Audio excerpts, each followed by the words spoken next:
It was almost sunset when the black limousine pulled silently into the driveway of the sprawling glass-walled estate. No one expected her home. Not tonight, not even this week. The house had been locked in its usual rhythm of quiet perfection, with every detail maintained for her rare appearances. But tonight, without any warning, Victoria Hale, the 37-year-old CEO of one of the most powerful tech companies in the country, stepped out of the car. She had come home early, and she was about to see something that would shatter every assumption she had ever made about one man. The air was warm, carrying the faint scent of cut grass. She walked briskly along the stone path leading to the back of the house, her heels clicking with the precision of a woman who lived in boardrooms. But as she turned the corner, she froze mid-step. Her sharp corporate posture loosened. Her breath caught. In the golden light of the setting sun, on the patio beside the vast emerald lawn, stood the janitor she barely remembered hiring months ago. The man who usually kept his head down and spoke only in polite nods. Except now he was kneeling by a large green tub, wearing yellow gloves, with a garden hose running in his hands.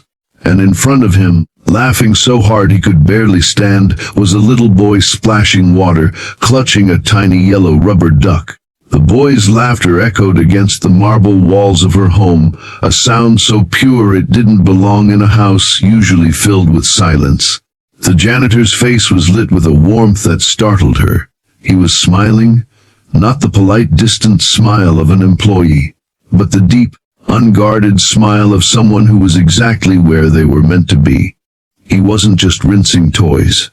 He was soaking the child's tiny hands under the stream of water, pretending to make waterfalls over the boy's head, letting the splash hit his own face without flinching. This was no routine chore. This was joy. This was love. And in that instant, Victoria realized she had no idea who this man truly was, or why there was a small child in her home at all.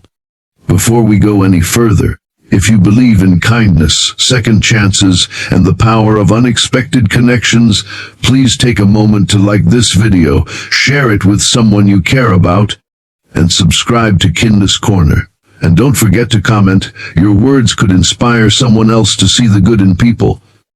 Now, let's continue. She didn't make a sound. Something about the scene felt almost sacred, as if any noise might break its fragile magic. From her position in the doorway, she studied the man more closely. His green work apron was damp, his sleeves rolled high, revealing forearms scarred from years of physical labor. Yet the way he moved, slow, gentle, deliberate, spoke of a tenderness not often seen in men who worked invisible jobs. The little boy, no older than 3, squealed with delight each time the water streamed over his head. The janitor laughed along, never rushing him, never glancing at the clock. This was a man in no hurry to leave. But Victoria's mind raced. Who was this child? Why was the janitor caring for him here? And why, in all the months of running her empire, had she never noticed the human being behind the mop and bucket? She felt a strange pull, part suspicion, part curiosity, and something softer she didn't want to name yet. She had built her life on precision, control, and an unshakable belief that people worked for her because they needed the paycheck, nothing more.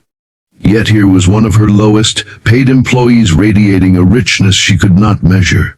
She stepped forward slowly, her shadow stretching across the wet patio tiles.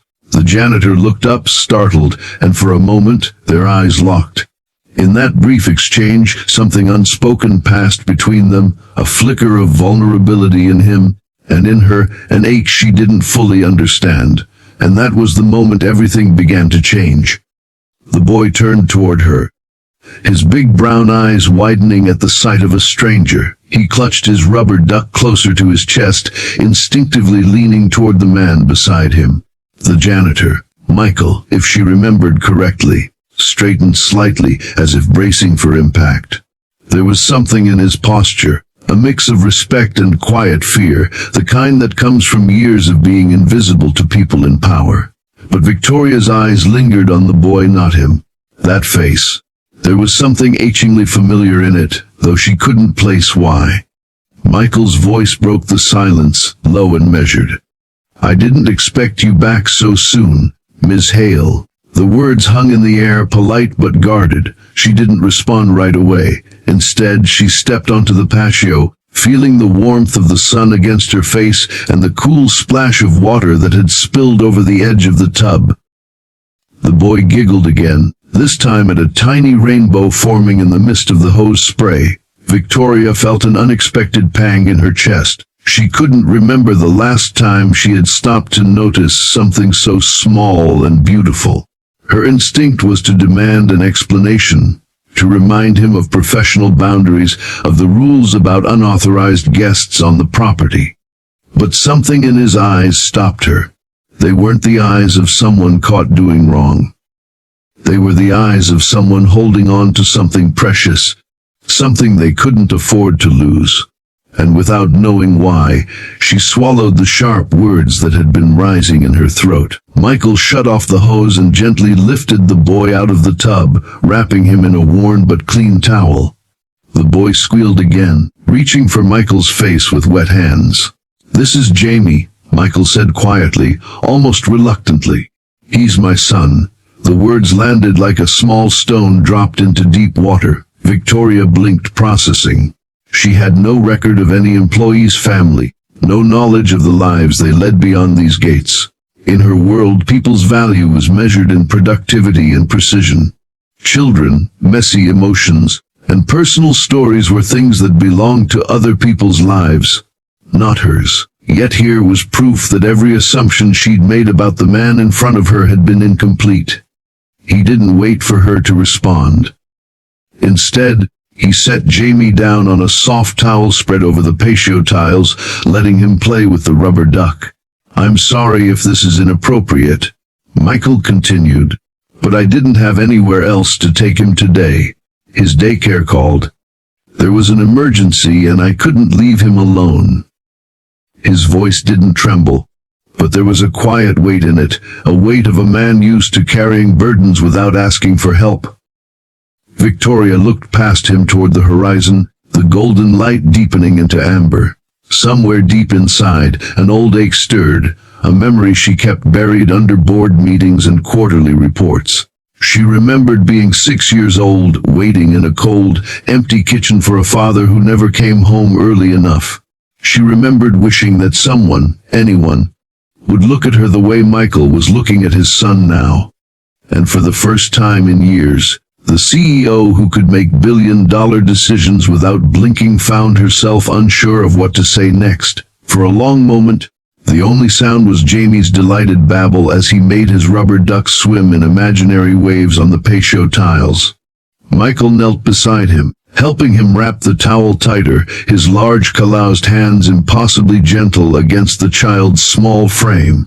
Victoria noticed the way he instinctively shifted his body to shield Jamie from the slight evening breeze. That simple act, protective, unthinking, felt strangely more powerful than any grand gesture she had seen in the polished circles she moved in. She could have turned and walked away, could have left him to finish whatever this was and reported it later to her estate manager. But something rooted her to the spot. "You said his daycare had an emergency," she finally said, her voice softer than she intended. "Why didn't you take the day off?" Michael didn't meet her gaze. "Because I can't afford to miss hours. They cut my last paycheck short when I left early to take Jamie to the clinic, and I can't risk it again." His tone was matter of fact, almost clinical, but Victoria felt the undercurrent of quiet desperation. She thought of the spreadsheets she reviewed each quarter, the payroll summaries where names blurred into numbers.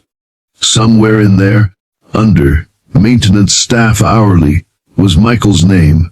She had never once considered what it meant for someone like him to lose even a few hours' pay. For her, time was a resource to be traded and stretched. For him it was survival. The boy suddenly tottered toward her, dripping wet footprints on the smooth tiles. Victoria froze, unaccustomed to the unpredictability of small